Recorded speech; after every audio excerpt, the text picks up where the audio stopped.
Everyone, welcome to my channel. आज हम लोग लाइंस एंड एंगल्स के पूरे चैप्टर को क्लास 7th के लिए एक रैपिड रिवीजन में कवर करने वाले हैं, सारे कॉन्सेप्ट्स और कुछ इंपॉर्टेंट एग्जांपल्स, जिससे हमारा पूरा चैप्टर एकदम बेसिक से क्लियर हो जाए। So let's start. So lines and angles, ये एक चैप्टर जो है, इसमें सबसे पहले हमें काफ़ी सारी थ्योरी पढ़नी होगी। थ्योरी कैसे? कुछ ऐसी बेसिक टर्म्स को समझना होगा जिससे कि हम ज्योमेट्री का कोई भी क्वेश्चन हो उसको इजीली कर सके। प्लस ये जो चैप्टर है हमारा बेस बनाता है 8th 9th और 10th की ज्योमेट्री के लिए, और इसमें जो हम टर्म्स पढ़ेंगे उन्हें हमें समझना बहुत ज़रूरी है। सबसे पहले लाइन क्या होती है? देखो, इस पूरे कोई भी लाइन जो होती है वो कोई भी अगर स्ट्रेट पाथ जो कि एक्सटेंड हो रहा है अपनी दोनों साइड पर विदाउट एनी एंडिंग पॉइंट, उसे हम लाइन बोलते हैं। मतलब कि सपोज करो एक स्ट्रेट पाथ है, मुझे नहीं पता वो क्या है, और वो बढ़ता जा रहा है, इधर से बढ़ता जा रहा है एंड सेम इधर से बढ़ता जा रहा है। ये हमें बताता है कि ये एक लाइन है। देखिए, second is line segment. Line segment क्या होता है? एक ऐसा पार्ट जिसकी एक फिक्स्ड लेंथ होती है, एक दो एंड पॉइंट होते हैं, ठीक है। जैसे कि 5 सेंटीमीटर, तो 5 सेंटीमीटर के स्टार्ट में एक एंड पॉइंट होगा और एंड में एक एंड पॉइंट होगा। अब आते हैं रे पर, ठीक है। तो रे में क्या रहता है कि एक फिक्स पॉइंट होता है और वो दूसरी साइड से जो लाइन है हमारी वो एक्सटेंड होती जाती है, ऐसा रे में होता है। अब आते हैं एंगल्स पर। देखो, एंगल्स क्या होते हैं? जब भी दो रे क्या होती हैं? अब देखिए, कॉन्सेप्ट्स कनेक्ट होंगे तो हमें इस चीज़ का ध्यान रखना होगा, हमें हर चीज़ समझते हुए चलनी है। रे क्या होती थी? एक फिक्स पॉइंट, और फिक्स पॉइंट से एक लाइन एक्सटेंड हो रही है। जब भी दो रे मिले और उनका जो एक आर्म और एक एंड पॉइंट कॉमन हो तो उसे एक एंगल कहते हैं। इसको समझते हैं। एंगल बेसिकली होता क्या है?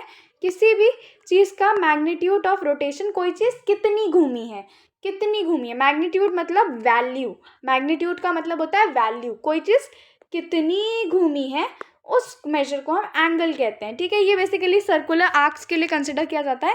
एक बार एंगल का टाइप पढ़ने से पहले मैं एंगल को समझाती हूँ अपने तरीके से। किसी भी दो लाइन को एंगल होने के लिए तीन चीज़ें होनी बहुत ज़रूरी है। सबसे पहले कॉमन आर्म होना बहुत ज़रूरी है, सबसे पहले एक वर्टेक्स होना बहुत ज़रूरी है, कॉमन वर्टेक्स।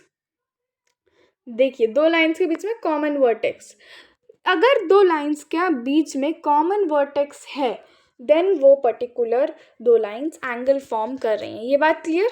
अब आते हैं एंगल के बाद में टाइप्स ऑफ एंगल। एंगल के क्या क्या टाइप्स होते हैं? देखिए, acute angle, right angle, obtuse angle, straight angle, complementary angle, supplementary angle, adjacent angle, linear pair of angle, vertically opposite angle.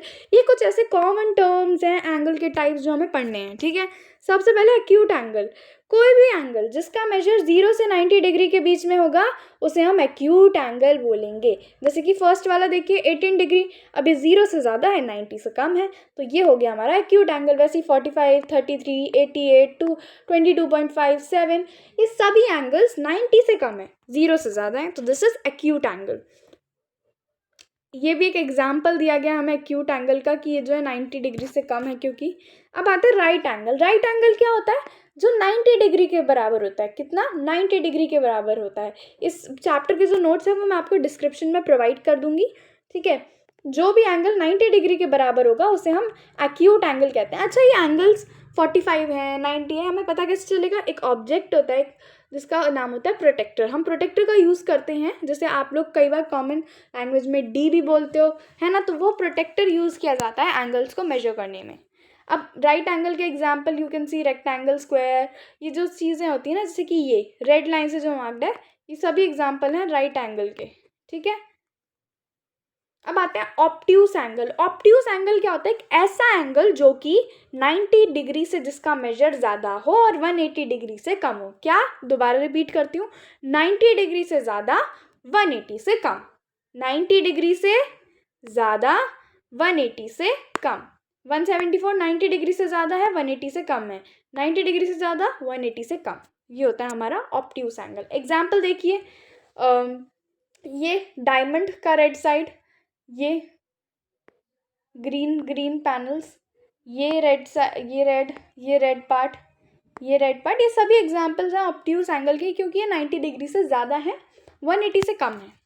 अब आते हैं स्ट्रेट एंगल पर। स्ट्रेट एंगल एक ऐसा एंगल होता है जिसमें एक स्ट्रेट लाइन फॉर्म होती है और वो 180 डिग्री होता है एग्जैक्ट। जैसे कि राइट एंगल एग्जैक्ट 90 होता है, वैसे ही एक स्ट्रेट एंगल एक स्ट्रेट लाइन फॉर्म करता है और उसका मेजर एग्जैक्ट 180 होता है। Example of straight angle as you can see, ये रूलर, ये रोड, ये पाथ, ये रेनबो का बॉटम, ये सभी स्ट्रेट लाइन फॉर्म कर रहे हैं और इनका मेजर 180 डिग्री है एग्जैक्ट। अब आते हैं कॉमन कॉम्प्लीमेंट्री एंगल्स पर। देखो इसमें दो टाइप, मैं आपको बताती हूँ, राइट ऑब्ट्यूस एंगल और इनके अलावा दो टाइप और होते हैं, रिफ्लेक्स और कंप्लीट। जब कोई एंगल 180 से ज़्यादा और 360 से कम हो उसे हम रिफ्लेक्स बोलते हैं, और जब कोई एंगल एग्जैक्ट 360 होता है उसे हम कंप्लीट एंगल बोलते हैं। ठीक है, सो ये दो टर्म्स और याद रखने हैं। उसके अलावा अब हम पढ़ेंगे कॉम्प्लीमेंट्री एंगल। कॉम्प्लीमेंट्री एंगल क्या होते हैं?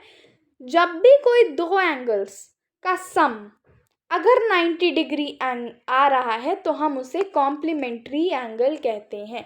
सपोज करो ये एक एंगल है 30 डिग्री का और ये एक एंगल है 60 का, अगर इन दोनों का सम एडिशन 90 डिग्री है तो ये दोनों कॉम्प्लीमेंट्री एंगल होंगे। ठीक है, अब सप्लीमेंट्री एंगल क्या होता है? कुछ कॉम्प्लीमेंट्री जैसा ही होता है।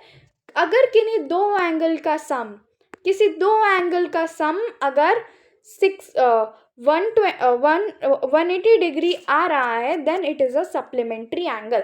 देखो 60 डिग्री 120 डिग्री इनका सम 180 डिग्री, 60 डिग्री 120 डिग्री इनका सम 180 डिग्री, 180 डिग्री यानी कि सप्लीमेंट्री एंगल।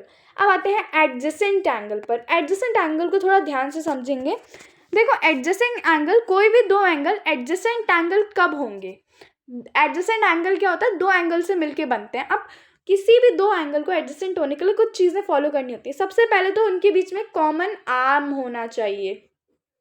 हमें ये बात पता है ना कि ये वर्टेक्स होता है और ये आर्म होती है एंगल की, और ये बीच का एंगल, तो जो उनके बीच में एक ऐसा आर्म होना चाहिए जो फर्स्ट एंगल का भी पार्ट हो और सेकंड एंगल का भी पार्ट हो। यहाँ पे BC वो आर्म है, ठीक है। प्लस उनके बीच में एक कॉमन वर्टेक्स होना चाहिए, यानी कि एक ऐसा कोना, एक ऐसा वर्टेक्स जिसमें पहला एंगल भी मिल रहा हो और दूसरा भी मिल रहा हो। तो क्या ये दोनों एंगल ये दोनों क्राइटेरियाज फुलफिल कर रहे हैं? अगर हाँ तो हम कह सकते हैं कि वो दो एंगल्स एडजेसेंट एंगल हैं। अब आते हैं लीनियर पेयर। लीनियर पेयर क्या होता है?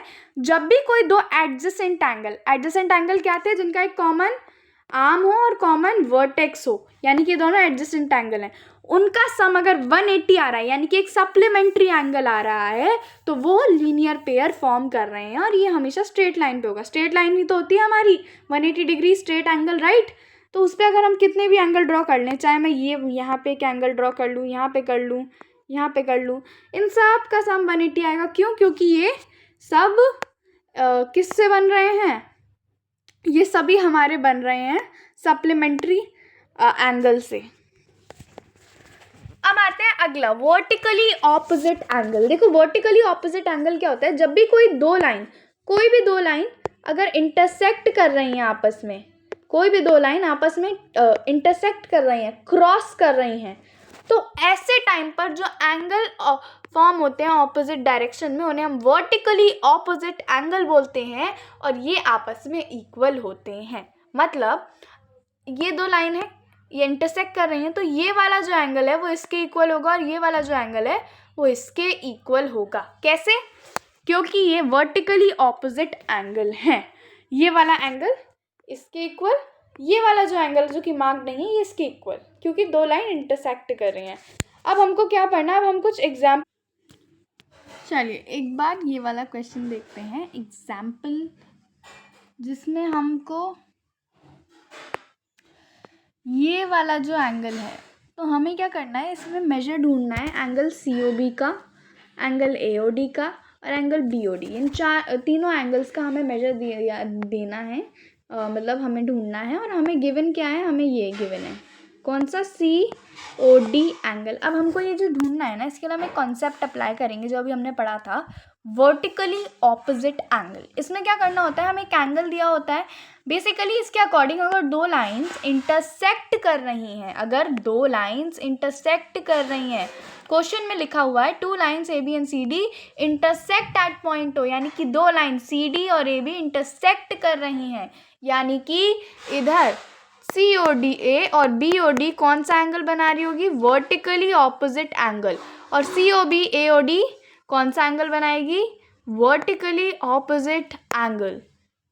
तो क्या हम कह सकते हैं कि 40 डिग्री इधर है तो इधर कौन सा हो जाएगा? 40 डिग्री। अब हम ये COB एंगल कैसे निकालेंगे? अब हमने एक कॉन्सेप्ट और पढ़ा था, दैट इज हमारा कॉम्प्लीमेंट्री एंगल, सप्लीमेंट्री एंगल का। क्योंकि AOB एक लाइन है, स्ट्रेट लाइन, तो कितना एंगल होगा उस पर? 180 डिग्री का, क्योंकि स्ट्रेट एंगल फॉर्म हो रहा है। अब इसमें दो एडजेसेंट एंगल हैं, COB और COA। तो ये जो दो एडजेसेंट एंगल हैं, क्या ये लीनियर पेयर नहीं बना रहे? क्यों? क्योंकि एक लाइन पे स्टैंड करते हैं, और जो भी लाइन लीनियर पेयर बनाएगी उसका सम कितना हो जाएगा? 180 डिग्री। तो यानी कि 40 plus angle AOD plus B is equal to 180 degree, यानी कि इसका और इसका सम कितना होगा? 180 डिग्री। सब्ट्रैक्ट करा, हमने निकाला, हमें पता लगा कि इसका सम है 140 डिग्री। अब जब इसका सम हमें पता लग गया 140 डिग्री है, तो हम इसको भी वर्टिकल ऑपोजिट एंगल से इसके इक्वल बता सकते हैं। तो इन शॉर्ट हमने इस तरह से क्वेश्चन को सॉल्व करना है। तो ये एक एग्जाम्पल मैंने किया है, और लाइन्स एंड एंगल्स में इसी तरीके के बहुत इजी क्वेश्चंस होते हैं, बहुत सिंपल होते हैं। हमको बस इसमें कॉन्सेप्ट लगाना होता है, एक्स की वैल्यू फाइंड करनी आनी चाहिए, लीनियर इक्वेशन सॉल्व करना आना चाहिए अच्छे से इस तरीके से। एंड यही 2-3 छोटे छोटे कॉन्सेप्ट्स हैं जिनको याद रखना है, and your linear lines and angles is done. So this was all for today. Please like, subscribe and share this video. आपको इस वीडियो के नोट्स आपको डिस्क्रिप्शन में मिल जाएंगे। Thank you for watching this video.